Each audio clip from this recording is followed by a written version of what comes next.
Hiya. Chapter 24. Veruca in the nut room.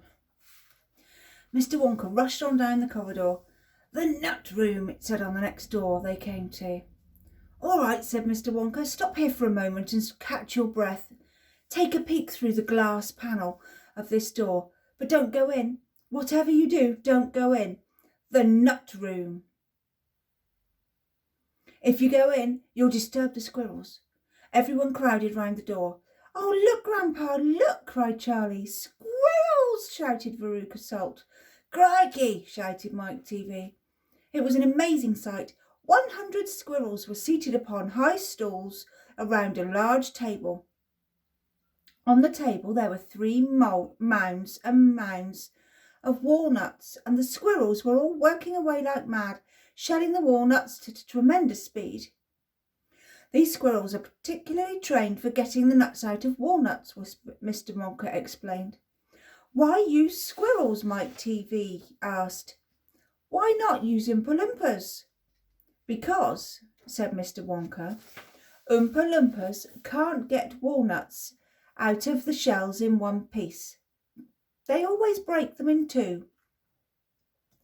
Nobody except squirrels can get walnuts whole out of a walnut shell every time. It's extremely difficult, you know. But in my factory, I insist upon only whole walnuts.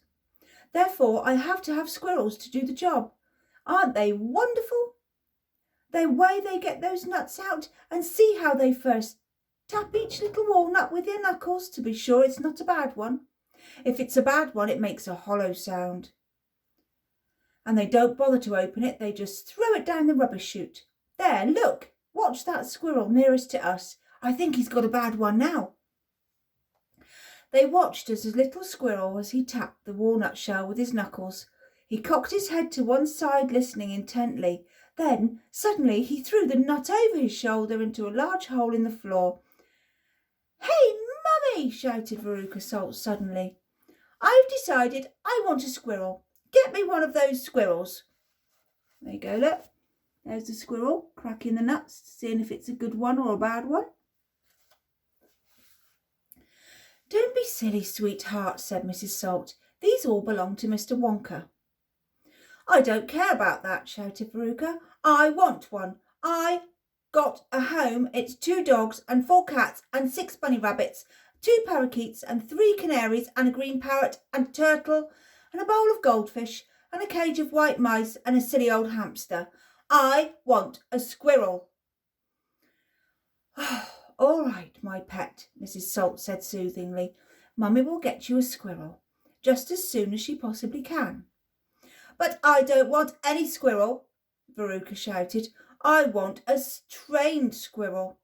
I want that squirrel. At this point, Mr. Salt, Veruca's father, stepped forward. Very well, Wonka. Name your price. How much do you want for one of your squirrels? They're not for sale, Mr. Wonka answered. She can't have one. Who says I can't? Shouted Veruca. I'm going to get it myself this very instant. Don't, said Mr. Wonka quickly, but he was too late. The girl had already thrown open the door and rushed in. The moment she entered the room, 100 squirrels stopped what they were doing and turned their heads and stared at her with small black beady eyes. Veruca Salt stopped also and stared back at them. Her gaze fell upon a pretty little squirrel.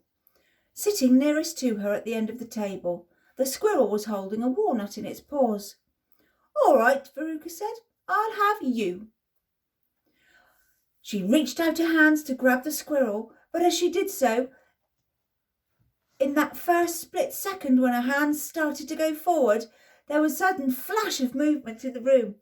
Like a flash of brown lightning, every single squirrel around the table took a flying leap towards her and landed on her body. 25 of them caught hold of her right arm and pinned it down. 25 caught hold of her right leg, pinned it down. 25 of them caught hold of her left leg, anchored it to the ground. and the one remaining squirrel, obviously the leader of them all, climbed up onto one of her shoulders and started tap, tap, tapping the wretched girl's head with its knuckles. "Save her!" screamed Mrs. Salt. "Veruca, come back! What are they doing to her?" "They're testing her to see if she's a bad nut," said Mr. Wonka. "You watch." Veruca struggled ferociously. The squirrels held her tight and she couldn't move. The squirrel on her right shoulder went tap, tap, tapping the side of her head with his knuckles. Then all at once the squirrel pulled Veruca to the ground and started carrying her across the floor. "My goodness, she is a bad nut after all," said Mr. Wonka. "Her head must have sounded quite hollow." Veruca kicked and screamed, but it was no use. The tiny, strong paws held her tightly and she couldn't escape. "Where are they taking her?" shrieked Mrs. Salt. "She's going where all the other bad nuts go," said Mr. Wonka, "down the rubbish chute." "By golly, she is going down the chute," said Mr. Salt, staring through the glass door at his daughter. "Save her!" cried Mrs. Salt. "Too late," said Mr. Wonka. "She's gone." And indeed she had. "But where?" shrieked Mrs. Salt, flapping her arms. "What happens to bad nuts? Where does the chute go?" "This particular chute, Mr. Wonka, runs directly into the great big main rubbish pipe, which carries away all the rubbish from every part of the factory. All the floor sweepings, potato peelings, rotten cabbages and fish heads and stuff like that."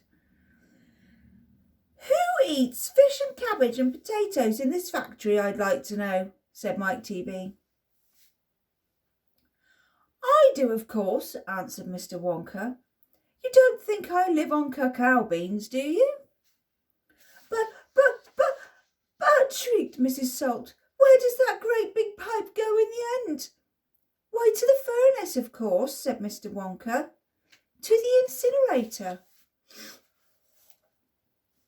Mrs. Salt opened her huge red mouth and started to scream.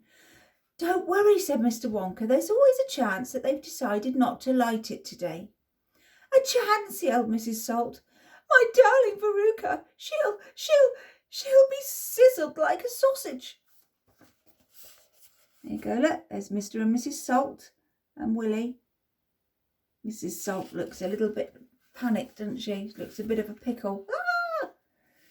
"Quite right, my dear," said Mr. Salt. "Now see here, Wonka," he added.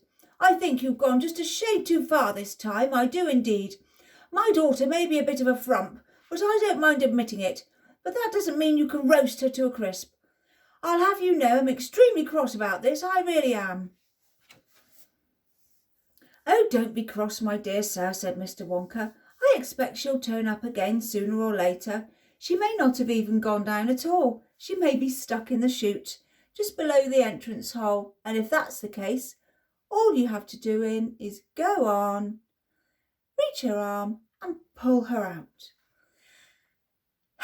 Hearing this, both Mr. and Mrs. Salt dashed into the nut room and ran over to the hole in the floor and peered in. "Veruca!" shouted Mrs. Salt. "Are you down there?" There was no answer. Mrs. Salt bent further forward to get a closer look. She was now kneeling right on the edge of the hole with her head down and an enormous behind sticking up in the air like a giant mushroom.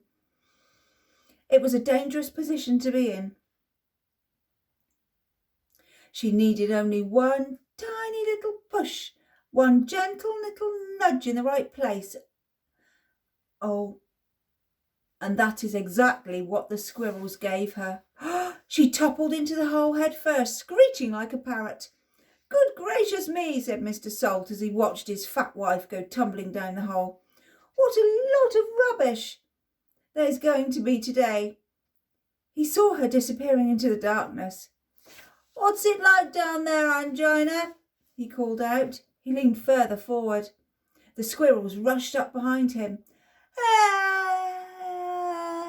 he shouted. But he was already toppling forward, and down the chute he went, just as his wife had done before him and his daughter. "Oh dear," cried Charlie, who was watching with the others through the door. "What on earth's going to happen to them now?" "I expect someone will catch them at the bottom of the chute," said Mr. Wonka. But what about the great fiery incinerator? Said Charlie. There's Mr. Salt, looking down the hole, and all the squirrels running after him. They only light it every other day, said Mr. Wonka. Perhaps this is one of the days when they let it go out. You never know, they might be lucky. Shh, said Grandpa Joe. Listen, here comes another song. From far away down the corridor came the beating of drums, and then the singing began. I love this song. Again, if you Google Veruca Salt Down the Garbage Chute song, you should get it on Google.